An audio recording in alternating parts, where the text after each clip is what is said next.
Olá, tudo bem? Hoje nós vamos falar aqui um pouco aí sobre a odontologia do sono. Em primeiro lugar, bem-vindo ao nosso canal aqui do YouTube. Os interessados, inscrevam no nosso canal, tá? Deixa aí o sininho ativado, que nós vamos publicar vídeos, desmembrando, vamos falando tópicos por tópicos, abordando aí com vocês, né? Ok? E logo após a vinheta, vamos iniciar.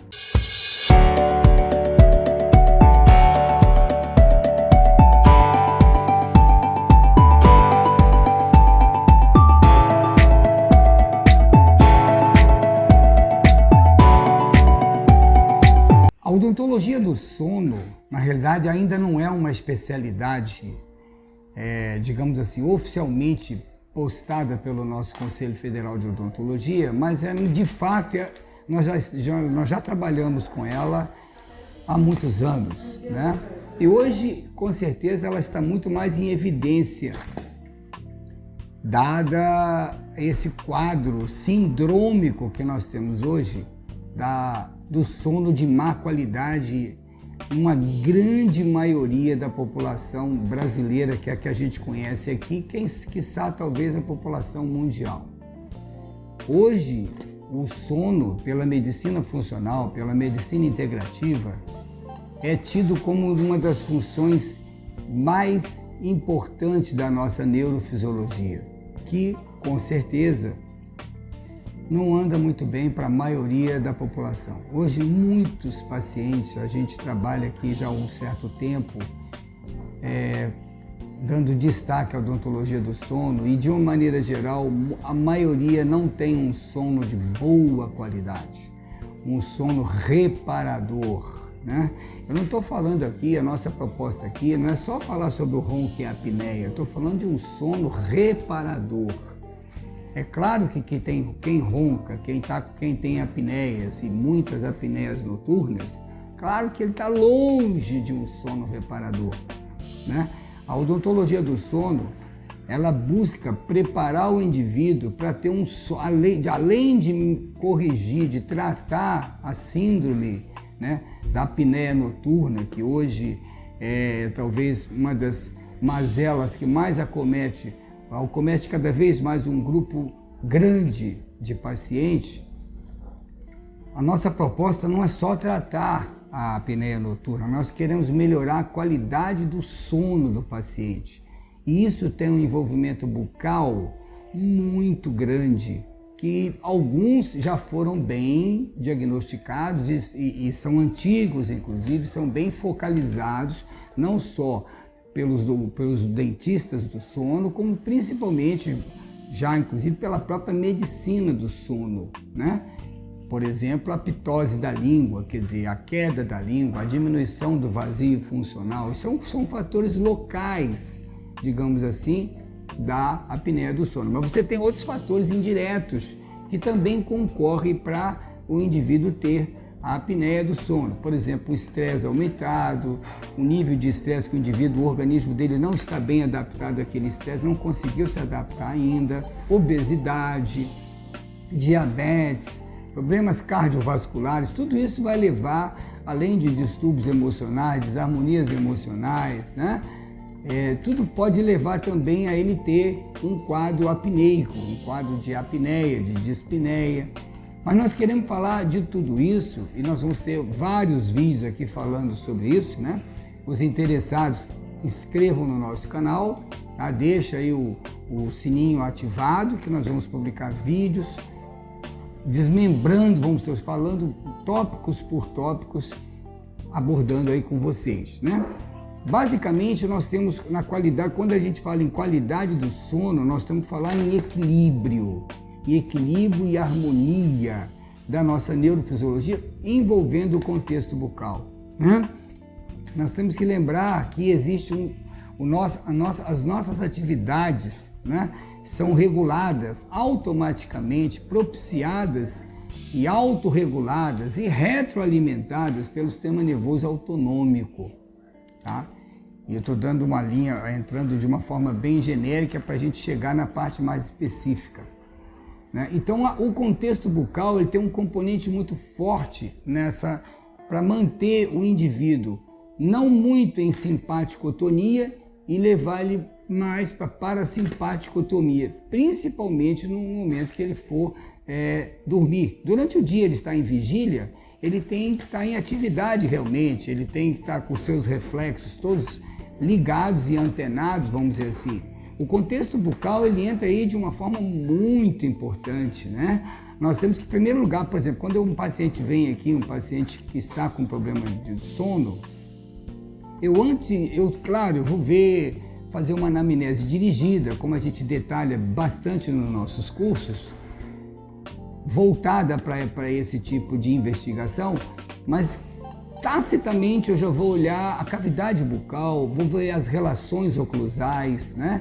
Se ele tem uma boa oclusão, porque a oclusão, na oclusão dentária, ela tem o fechamento do circuito neural, quer dizer, onde liga, tá? Isso já é antigo, esses conhecimentos são bem antigos, né? O professor Petrovic escreveu isso no livro dele em 1985, quando não se tinha, ele já tinha vários artigos falando sobre isso, sobre a teoria dos servosistemas, onde ele chamou as mesas oclusais de comparadores periféricos, de verdadeiras balizas do sistema nervoso central, onde se tem esmalte, uma substância que compõe o nosso dente, que tem memória. Então, quando você toca os dentes, né, nas mesas oclusais, em pontos corretos, é importantíssimo que um cirurgião dentista biológico ele conheça esses pontos cêntricos, né, em suas respectivas áreas cêntricas, ele conheça, por exemplo, a importância da guia retrusiva anterior, da barreira retrusiva posterior, das zonas de carga, zonas de referência, quer dizer, zonas de guia, zona onde pode ter carga, onde deve ter toque, onde não deve ter. Então são tudo detalhes que vão influenciar nessa qualidade desse sono, tá? Então não é só você olhar o espaço lingual, a língua está com o espaço alterado? Está sim. Tem uma pitose de língua, quando ele vai dormir, ele vai ter uma retrusão de língua, a língua vai ficar baixa e retruída e vai fechar a laringe parcialmente, obstruir, sim. Mas é importante também saber que muitas das vezes o indivíduo, quem trata com a odontologia do sono, quem trabalha, já viu o caso que a língua não está, na maioria das vezes, com espaço diminuído. Às vezes até o indivíduo apresenta um ótimo espaço lingual e ele dorme mal. Então não é só a pitose lingual, como por exemplo o professor, a síndrome, né, que foi descrita por Pierre Robin, o professor Pierre Robin na França em 1902, quando ele descreveu a síndrome de Pierre Robin. O que essa síndrome destacava? Uma grande micrognatia. Na realidade, ele estava falando ali dos micrognatas, né? Um paciente que tinha uma micrognatia, tinha uma mandíbula pequena, tinha uma possibilidade muito maior dele respirar mal, dele ter alterações pulmonares, dele ter alterações cardiovasculares. Inclusive, o professor Pierre Robin, quem conhece bastante o seu trabalho, ele relacionava até as alterações, diversas alterações sistêmicas, com o vazio lingual, com a queda da língua, que naquela época, em 1902, ele chamava de glossiptose, quer dizer, a queda da língua. Foi um dos primeiros médicos, né, da França, inicialmente, a desenvolver, a falar sobre que poderia ter o indivíduo dormir mal, ter alterações respiratórias. Foi o Dr. Pierre Robin. Então é claro que isso aí hoje já é bem conhecido pelos dentistas do sono, né, ligado a fatores sistêmicos também, né, como eu falei, obesidade, estresse. Isso já é bem conhecido, já existem diversos aparelhos que você usa para trazer a mandíbula para uma posição mais protruída, mantê-la anteriorizada, para desobstruir as vias aéreas superiores, né? De forma que o indivíduo tenha um ganho respiratório durante o sono. Isso é muito bom e já tem sido feito. Nós, inclusive, desenvolvemos um aparelho aí no final da década de 90, né? Final da década de 80 e início da década de 90, o sistema HGS, ele já vem fazendo isso com grande perfeição, com grande qualidade e com excelentes resultados. Nós já mudamos diversas vezes, melhoramos, otimizamos o seu funcionamento, né? Isso resultou inclusive nesse livro, que é o Espaço Lingual aqui, funcional, ele mostra o nosso último modelo, né? Um dos últimos modelos do sistema HGS para tratar o ronco e a apneia. Mas além disso, é muito importante nós olharmos o sono, a qualidade do sono depende muito de outros fatores, principalmente dos fatores estressantes, né? Do dia a dia, das sobrecargas acumuladas no sistema estomatognático, no fator oclusal, né? Na estabilidade condilar das ATMs, das articulações temporomandibulares, depende também da postura que o indivíduo desenvolveu ao longo do tempo, essa postura que muitas das vezes é patológica, é uma postura que exige do organismo uma sobrecarga maior para mantê-la, por compensação, na maioria das vezes por compensação, que o organismo é obrigado a fazer. O que? Para manter a postura do indivíduo, para mantê-lo na sua, ele dentro de uma postura erecta, né? Na sua postura ortostática, ele busca esse equilíbrio 24 horas por dia. Então o indivíduo, o sistema vai se equilibrar, muitas das vezes gastando muito mais energia. E isso tudo, essa função é coordenada e é mantida por reflexos, né? Neurofisiológicos, que ao indivíduo, quando vai buscar o sono, quando ele vai dormir, quando o sistema começa a baixar as vibrações para ele conseguir dormir, esse sistema está fadigado, está cansado. Então, como eu estava falando, esse conhecimento do vazio funcional da língua é super importante e nós ficamos muito felizes de a gente atuando nessa área aí, mais de quase 40 anos de atuação na área da ortopedia funcional dos maxilares, né? Já editamos 2 livros, estamos terminando aí o 3º, quer dizer, já fiz um de ortodontia também, mas especificamente da ortopedia, nós temos esses 2 livros, estamos fazendo, já vai sair o nosso 3º livro, que é uma reedição, né, com toda essa parte. Eu hoje me alegro quando vejo já a odontologia do sono sendo divulgada, inclusive dentro da área médica, junto com médicos, isso é muito importante, né? É um trabalho que a gente vem fazendo ao longo do tempo e vendo e já digamos assim, com muitos resultados às vezes até surpreendentes para nós, e focalizando mais especificamente o vazio lingual, o espaço da língua, a reposturação mandibular. Isso é muito importante dentro do aspecto físico. Mas existem outras variáveis que nós precisamos trabalhar também, visando não só a correção do ronco e apneia, que é digamos assim, a síndrome clássica hoje que você mais vê nos pacientes aqui, é também a condição do sono reparador. O que nós podemos fazer para o indivíduo dormir melhor? Qual a importância do sono, da sua qualidade de vida? Isso nós vamos discutir muito aqui com vocês, né? Por que é importante você dormir? Por que nós temos que dormir no mínimo aí de 6 a 8 horas por dia? É uma obrigação, é uma necessidade fisiológica. Isso precisa ser tratado de uma forma mais específica, devolver ao nosso paciente um sono reparador. Não só quando ele é jovem, ele normalmente dorme muito bem. Depois algumas coisas vão acontecendo, que eu não vou entrar em detalhes aqui agora, que senão são tópicos que nós vamos trabalhar isoladamente, como, por exemplo, a baixa na nossa produção endocrinológica, né? A baixa nos hormônios. Você vai, por exemplo, diminuindo, no caso do homem, principalmente da mulher, a mulher vai perdendo progesterona, e o homem vai perdendo testosterona, vai aumentando o estradiol, uma série de coisas que vão acontecendo que ele vai perdendo qualidade no seu sono reparador.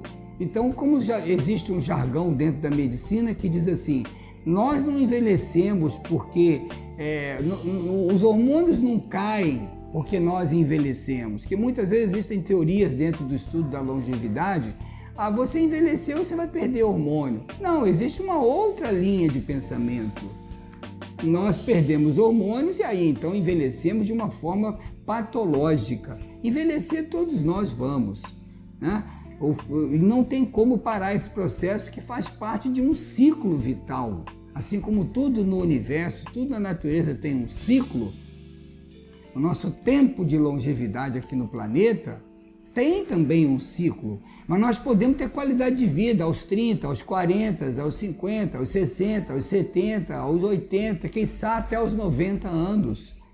Então precisa de haver o quê? Um pensamento voltado para a harmonia, para o equilíbrio em determinadas épocas da sua vida, né? Então, como disse muito bem, tem vários professores que destacam, né, que nós perdemos hormônios, vamos perdendo os hormônios, então o envelhecimento é mais aguçado. Nós podemos envelhecer mais naturalmente e ter uma longevidade muito maior quando nós temos um controle maior nessa produção hormonal, né? O Dr. Laí Ribeiro, inclusive, usa um jargão muito interessante quando ele fala assim: se você for um oftalmologista aos 60, 65 anos, ele vai querer te colocar com uma visão de um jovem de 20 anos.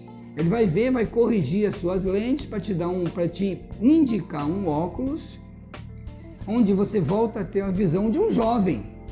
Por que aos 60 anos, então, eu não posso buscar um profissional que saiba trabalhar com os hormônios, principalmente se forem bioidênticos, se forem hormônios isomoleculares, melhor dizendo, né?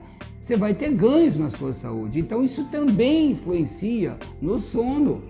Então você tem um equilíbrio hormonal, você volta a ter mais fatores favoráveis a você ter um sono reparador. Então vejam que o sono não é só você reposicionar a mandíbula, colocá-la, você precisa numa posição anteriorizada durante o sono. Isso é bom, é claro que é, mas é importante você trabalhar, por exemplo, a parte nutricional. Você às vezes precisa ter um nutricionista para você encaminhar o seu paciente que trabalhe dentro dessa visão funcional, chamado nutricionista funcional. Hoje nós já temos. Você tem que ver o fator alimentação, o fator bioquímico, ele está muito estressado ou não. Vamos aprender, nós precisamos aprender na vida. Ninguém vive sem estresse. Eu zerei o estresse da minha vida. Mentira! O estresse, as condições estressantes do dia a dia fazem parte, como eu disse, do nosso dia a dia. O pesquisador Hans Seiler, na Alemanha, há muitos anos atrás, foi citado no livro do trabalho do professor Åkesson, sobre oclusão, disfunção e ATM, onde ele diz que o estresse é uma condição importante para o nosso dia a dia, para a gente continuar vivo. Nós precisamos ser tensionados, nós precisamos ter um estresse para fazer alguma coisa. Então o estresse é uma energia poderosa que nos mantém vivo. Claro, dentro de limites fisiológicos. A partir do momento que ele está ultrapassando esses limites, ele já vai obrigar o nosso organismo a ter algumas reações, por exemplo, de luta ou fuga. Ou eu tenho que lutar agora ou eu tenho que fugir.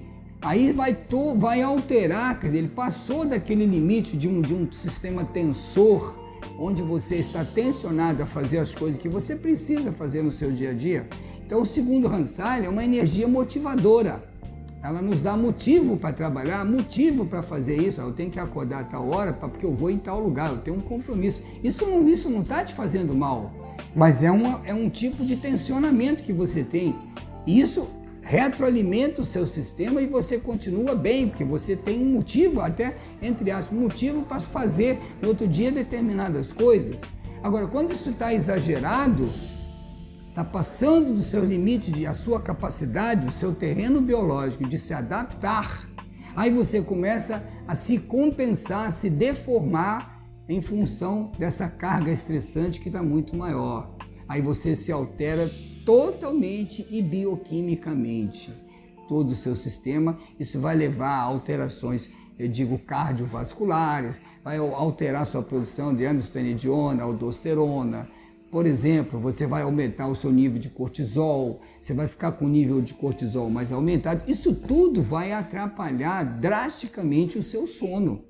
Então, como eu volto a dizer, são muitas variáveis que nós temos que estar atento quando você quer não só ter ronquiapneia. Tratar do ronquiapneia hoje já tornou-se uma coisa bem acessível à maioria dos colegas, cirurgiões dentistas, na odontologia do sono, na medicina do sono, os colegas médicos. Hoje já tem até uma especialidade reconhecida no Conselho Federal de Medicina, que é a medicina do sono, né?